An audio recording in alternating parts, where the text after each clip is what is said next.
Welcome back dito sa channel natin. Nagbibigay na naman tayo ng latest update sa Pasig River Urban Development Project. Ito ang Phase 1A at B na natapos na at ang Phase 1C naman ay matatapos na rin. At ang bagong ginagawa na esplanade doon na sa may Maestranza sa Intramuros. Tara puntahan natin.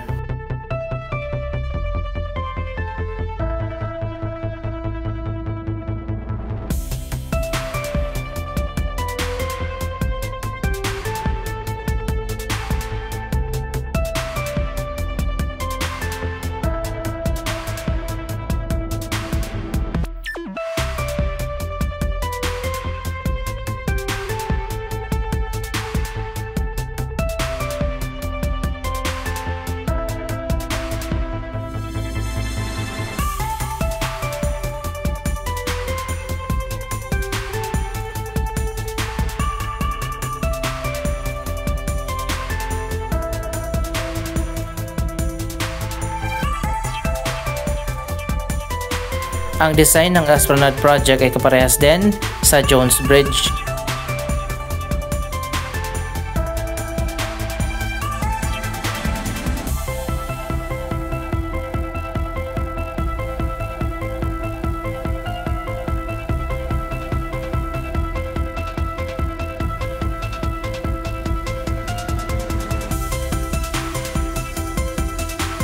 At nandito na nga tayo sa Phase 1C. Tingnan natin ang latest na progress dito.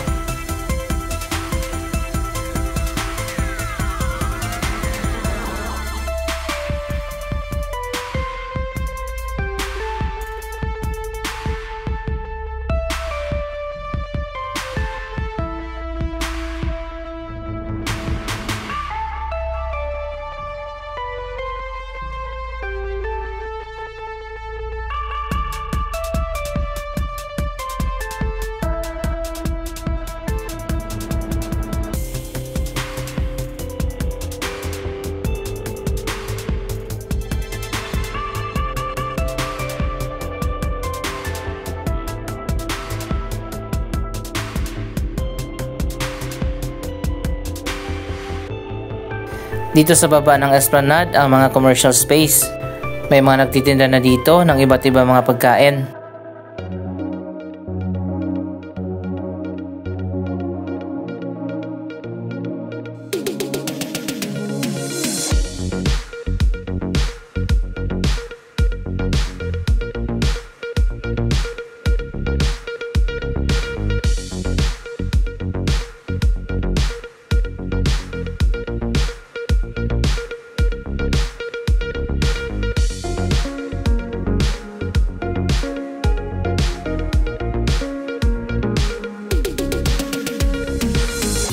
Mas nadagdagan pa yung mga food outlets.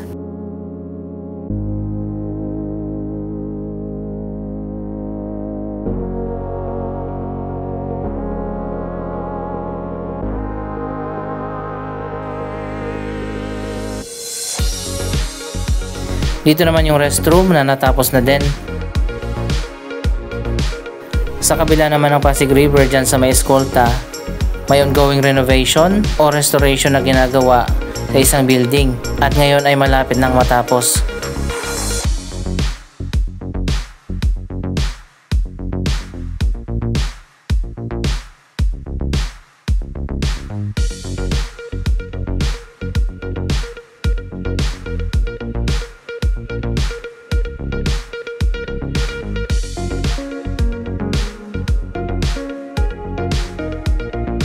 Mukhang tinanggal na yung mga upuan at mga lamesa dito sa labas.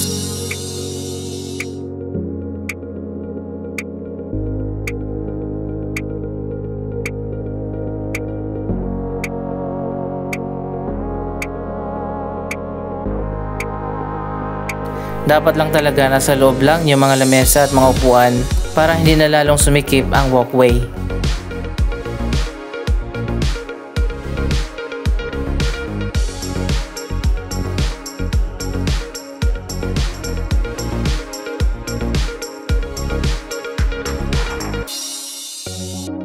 Ito naman yung shortcut na daanan papunta sa Binondo Intramuros Bridge.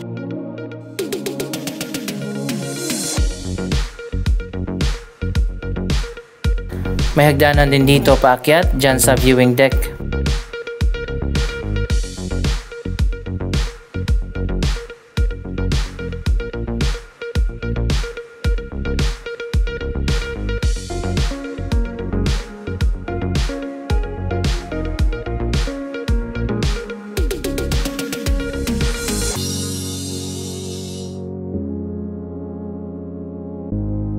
Hindi pa rin talaga natapos ang Phase 1C.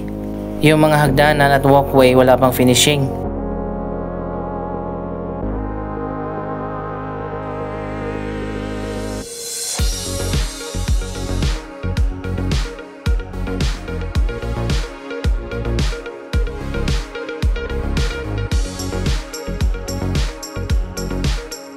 Dito sa taas naglagay din ng mga tent at meron din mga vendors.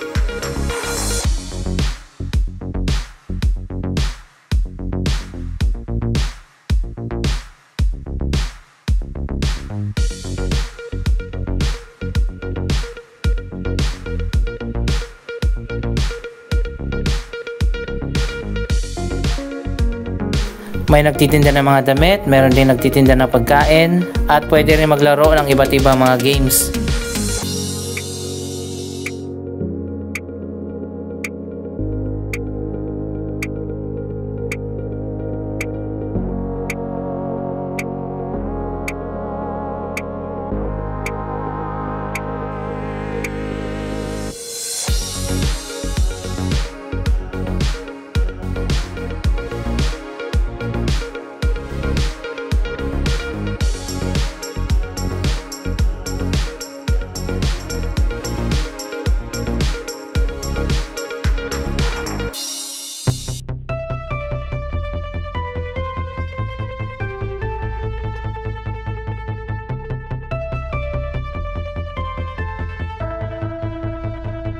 Puntahan na natin ang ginagawa na bagong Esplanade project sa Intramuros.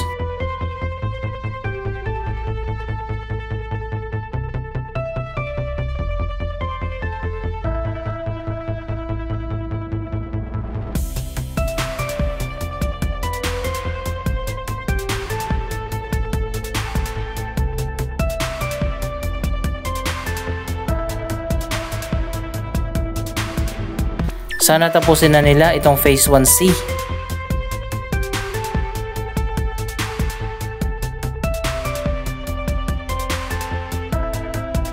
Ito na ngayon ang bagong walkway dito sa ilalim ng tulay.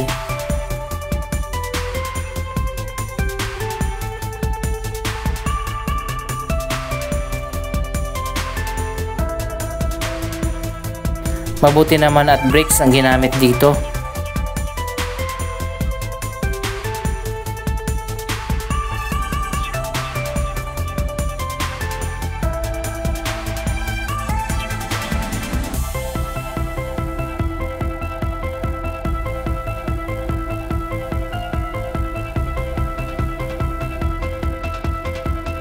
So ayan guys, mukhang tapos na yung bagong walkway dito.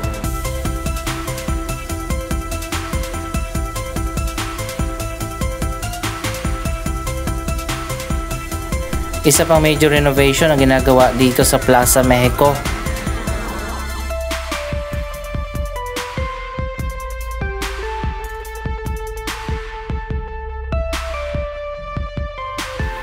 Magiging maganda na rin yung park na to kapag natapos na.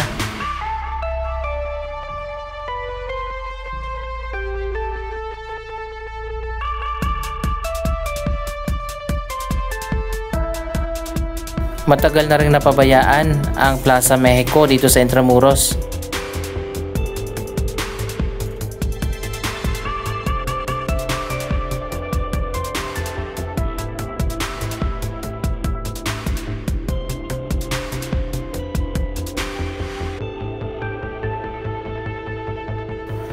Meron pang isang building dito na ginagawan din ng restoration.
Pati dito sa ilalim, maganda na rin.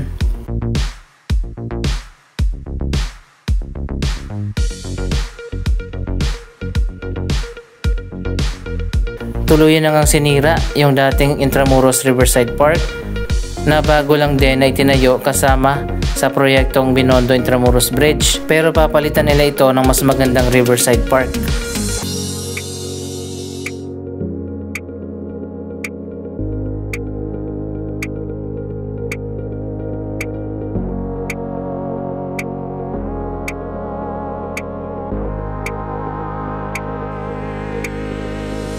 Ayan, ito na ngayon ang latest na progress sa bagong Maestranza Intramuros Esplanade Project.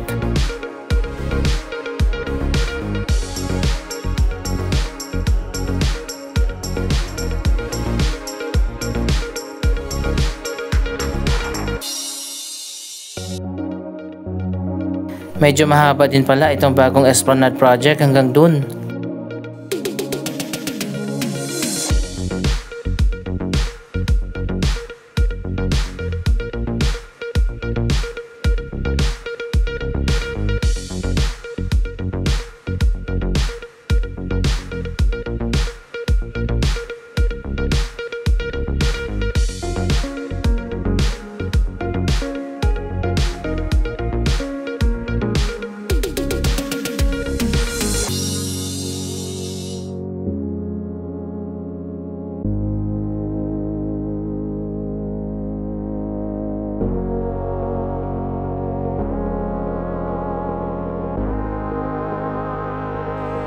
Ano kaya magiging disenyo ng bagong Riverside Park?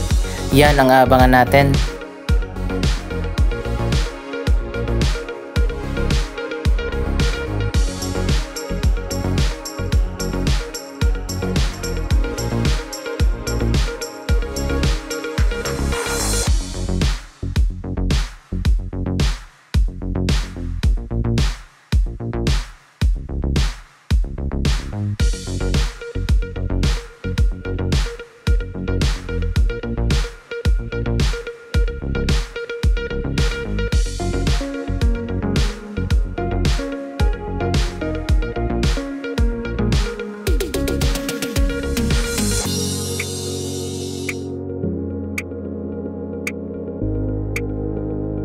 Matatapos na pala yung mga bagong condo dyan sa may Binondo.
Anong masasabi nyo sa Pasig River Urban Development Project at sa mga bagong esplanade na ginagawa dito?